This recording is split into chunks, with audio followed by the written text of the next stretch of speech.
उत्तरा कौन थी महाराज? अभिमन्यु की पत्नी। तो महाराज जब उत्तरा के गर्भ का गर्भास्त्र चलता है तो उत्तरा जो है भगवान के पास जाती है।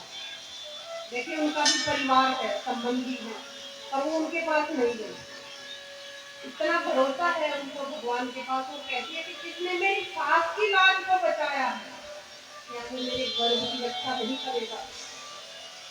वो भगवान से प्रार्थना करती है और महाराज उनकी प्रार्थना सुनकर ठाकुर जी तुरंत उत्तरा के गर्भ में सूक्ष्म रूप से प्रवेश करते हैं और एक सुरक्षा चक्र शिशु के चारों ओर बना देते हैं। और इस तरह से महाराज उत्तरा के गर्भ की रक्षा होती है, ठाकुर जी उनकी रक्षा करते हैं। और परीक्षित का जन्म होता है। वो शिशु कौन है? परीक्षित जी, उत्तरा के गर्भ से जो पांडवों के वंशज है। समय बीतता है महाराज, पांडवों के महाप्रयाण के बाद भगवान के जो परम भक्त हैं, जो परीक्षित जी थे, वो भी भगवान के बहुत बड़े भक्त थे। उनको राजगद्दी सौंप दी जाती है। समय आता है परीक्षित जी का विवाह होता है। उत्तर की पुत्री ईरावती से उनका विवाह होता है। जन्म में भी आदि उनके 4 पुत्र होते हैं महाराज परीक्षित जी के। अब राजा परीक्षित जो थे महाराज, वो अपने राज्य में सभी तरह से सुख भोग रहे हैं। भगवान के भक्त हैं, उनके राज्य में सब और बड़ी सुख और शांति है, कोई दुखी नहीं है। तो एक दिन की बात है महाराज, परीक्षित जी जो खजाने की सफाई करवा रहे थे। तो एक सैनिक आता है मुकुट लेकर, बहुत ही सुंदर और अद्भुत मुकुट है, जिसमें हीरे मोती सुंदर चमचमा रहे हैं, बहुत अद्भुत मुकुट है। तो वो मुकुट उन्होंने अपने राजा को दिया। राजा को इतना पसंद आया कि उसने अपने शीश पर उसको धारण कर दिया। और देखिए महाराज, ये तो निर्जीव चीज है। वो मुकुट किसका था? जरासंध का। जरासंध कौन थे? कंस के ससुर। जरासंध की पत्नी ने वध किया था। अब परीक्षित जी जो है बहुत दयावान थे, दयालु थे, लेकिन जैसे ही वो मुकुट उनकी शीश पर आया, उनके अंदर उनके मन में हिंसक विचार आने लगे। हिंसक विचार आ रहे हैं तो वो अपना घोड़ा निकालने के लिए कहते हैं कि मैं शिकार पर जाऊंगा, मेरा अस्त्र तैयार करो। वो बैठते हैं, निकलते हैं तो रास्ते में क्या देख रहे हैं कि एक बैल है, एक पैर पर खड़ा है, और एक गाय है जो विलाप कर रही है, रो रही है, और एक राज में एक भारी शूद्र है, एक शूद्र है जिसने राज के कपड़े पहने हुए हैं राजा वजह से, और वो बैल और उस गाय को पीट रहा है। राजा परीक्षित बड़े हैरान होते हैं, कहते हैं कि मेरे राज्य में ये क्या हो रहा है। वो उसके पास जाते हैं, क्रोध में आते अपनी तलवार निकालते हैं, और जैसे ही शूद्र को मारने को होते हैं वो उनके चरणों में गिर पड़ता है। राजा कहते कौन हो तुम? शूद्र कहता है कि मैं कलियुग हूँ। राजा परीक्षित थे तो उसी समय महाराज कलियुग का आरंभ हो गया था, कलियुग आ गया था। और ये बैल कौन है? तो कहते हैं कि ये धर्म है, पर इसका तो एक ही पैर है, उसके 3 पैर, बैल के 4 पैर होते हैं। कलियुग कहता है क्योंकि कलियुग में धर्म केवल दान से होता है। सत्य, तप, दया, वैराग्य, मोह, माया, ये सब जो है, दया भाव नहीं रहेगा, त्याग भाव नहीं रहेगा, वैराग्य कोई नहीं लेगा। अगर भक्ति मिलेगी तो कहाँ से मिलेगी? दान से। धर्म किससे होगा? दान से धर्म। तो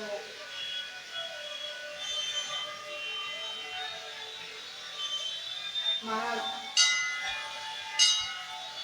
क्योंकि कलयुग में दान करने वाले बहुत होंगे, क्योंकि वे सिर्फ धन कमाने को ही अपना मेन, कि हम बहुत बड़ा धन कमा रहे तो हम बहुत बड़ा कार्य कर रहे हैं, उसी को ही प्रधानता देंगे, भक्ति को नहीं।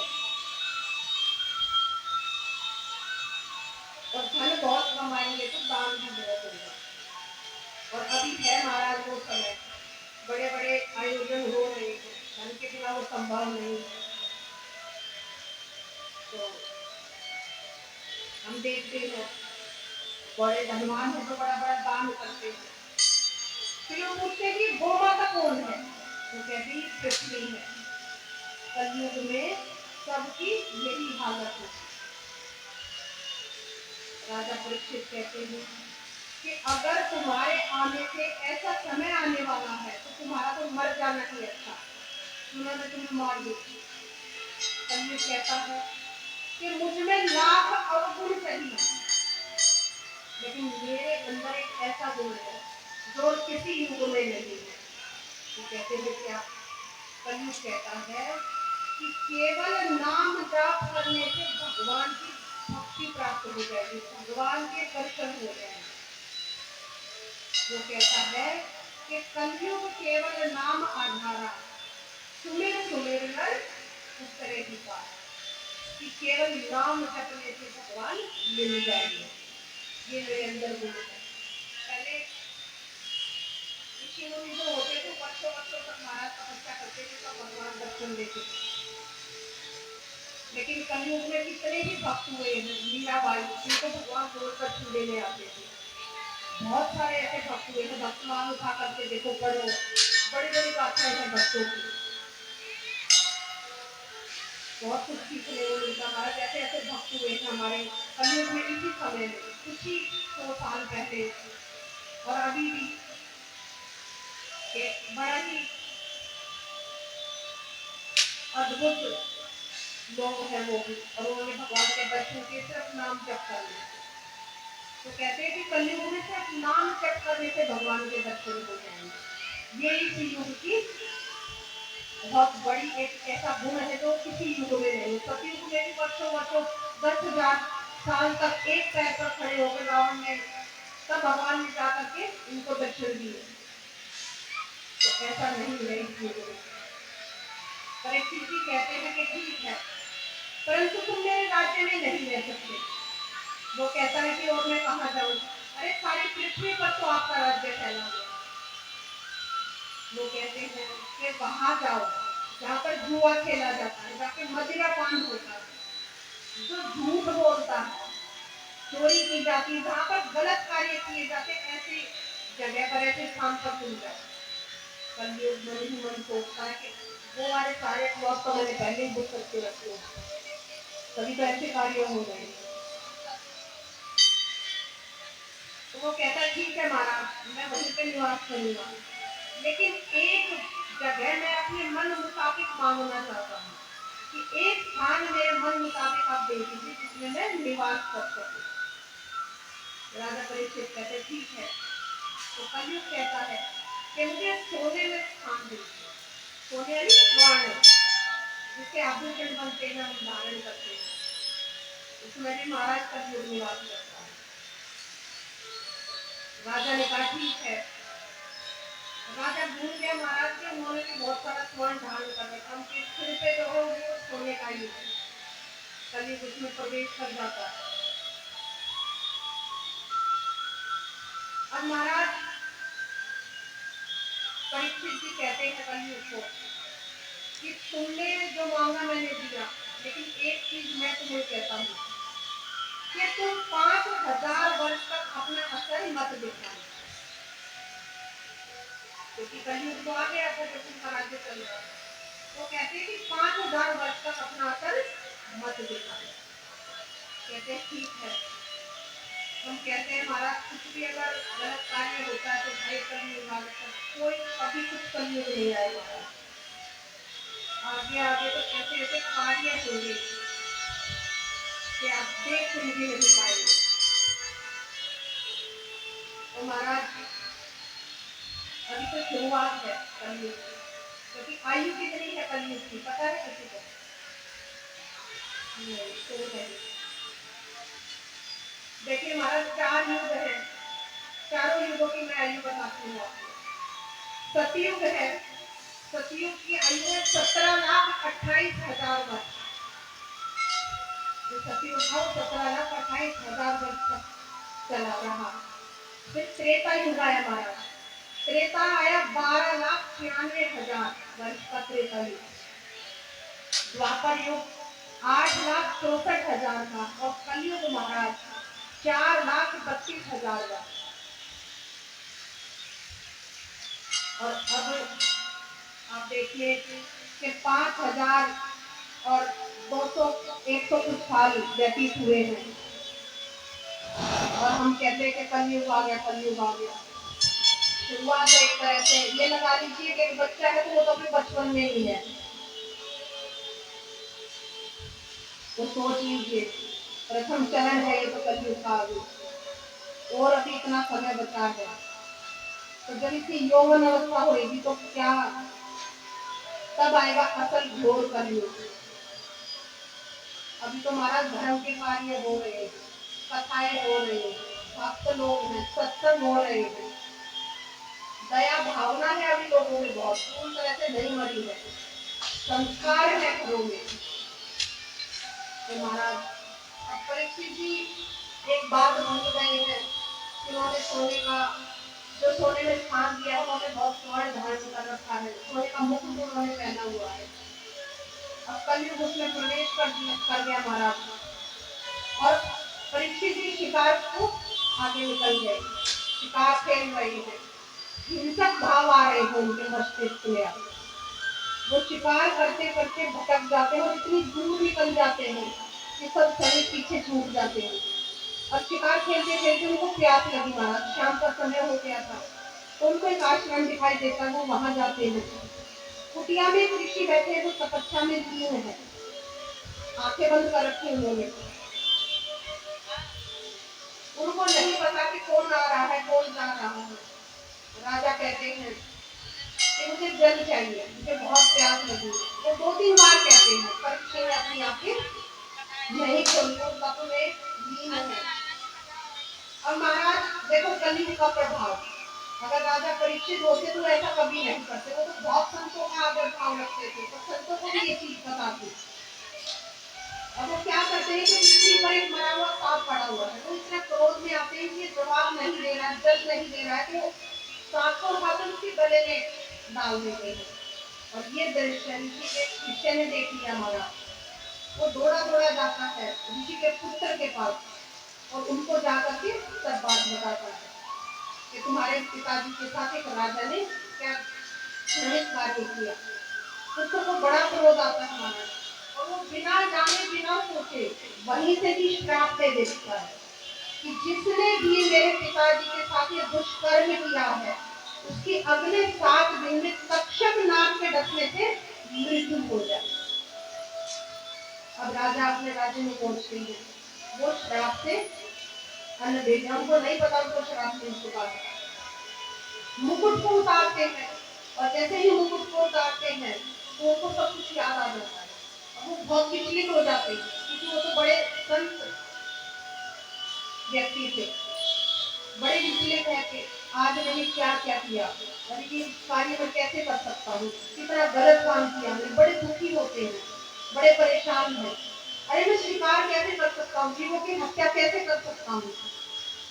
इतने में महाराज ऋषि जो हो तपस्या से उठते हैं, तो उनके पुत्र ने उनको वो सारी बात बताई कि कैसे मैंने उनको श्राप दिया है।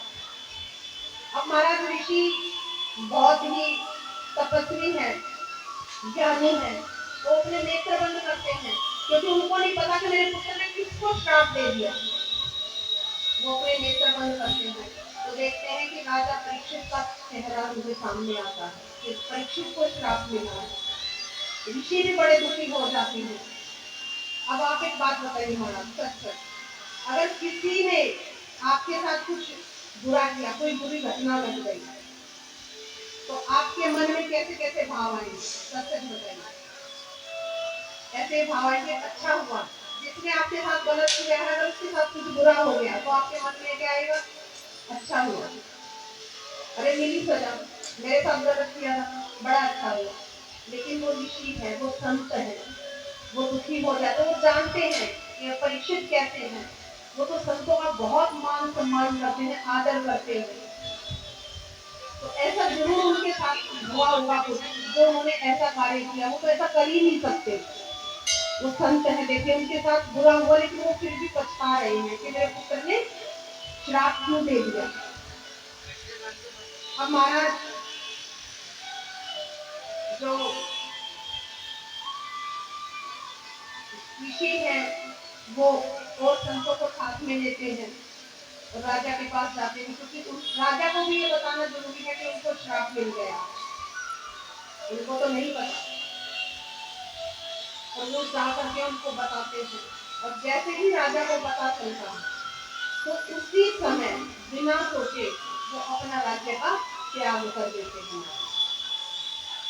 बड़े बड़े ऋषि एकत्रित होते हैं कि राजा के पास तो केवल 7 दिन बचे हैं,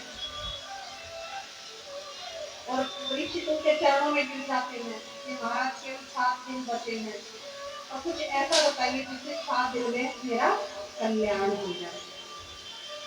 क्योंकि वो जानते हैं ऋषिगण भी जगह जगह से दूर दूर से आ गए हैं संत, जब पता चला कि परीक्षित को श्राप मिला है, क्योंकि वो सब जानते हैं कि राजा परीक्षित ने बेशक भूल की है, लेकिन ये भूल उनसे जानबूझकर नहीं हुई है, अनजाने में हुई है।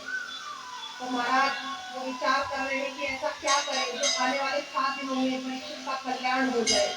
इतने में महाराज सुखदेव जी का आगमन होता है।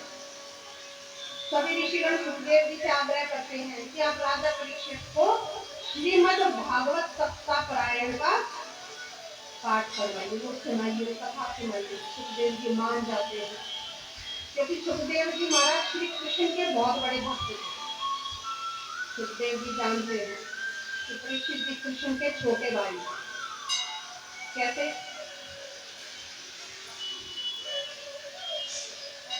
परीक्षित जी कृष्ण भगवान के छोटे भाई कैसे हुए?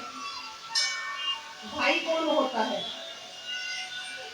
एक माँ के गर्भ से जो पैदा हुए, और भगवान माता के गर्भ में प्रवेश करते हैं उनकी परीक्षित की रक्षा करने के लिए सूक्ष्म रूप से, और उनकी सुरक्षा चक्र, जैसे मैंने अभी बताया आपको, उत्तरा का गर्भ का सुरक्षा चक्र बना के फिर बाहर आते हैं।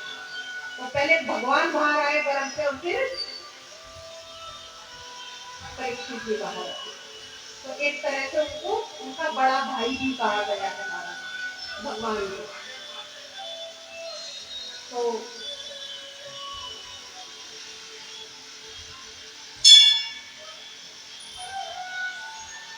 इसलिए सुखदेव जी को हम मान जाते हैं कथा सुनाने के लिए, और सुखदेव जी को कृष्ण भगवान से जुड़ी हर बात अच्छी लगती है हमारा। वो जन्म लेते ही भगवान कृष्ण का नाम रखते रखते वन की तरफ चले गए थे, जब वो 15.5 वर्ष के थे, जब वो गर्भ से बाहर आए थे। कौन? सुखदेव जी। तो महाराज पहले भी कथा में बताया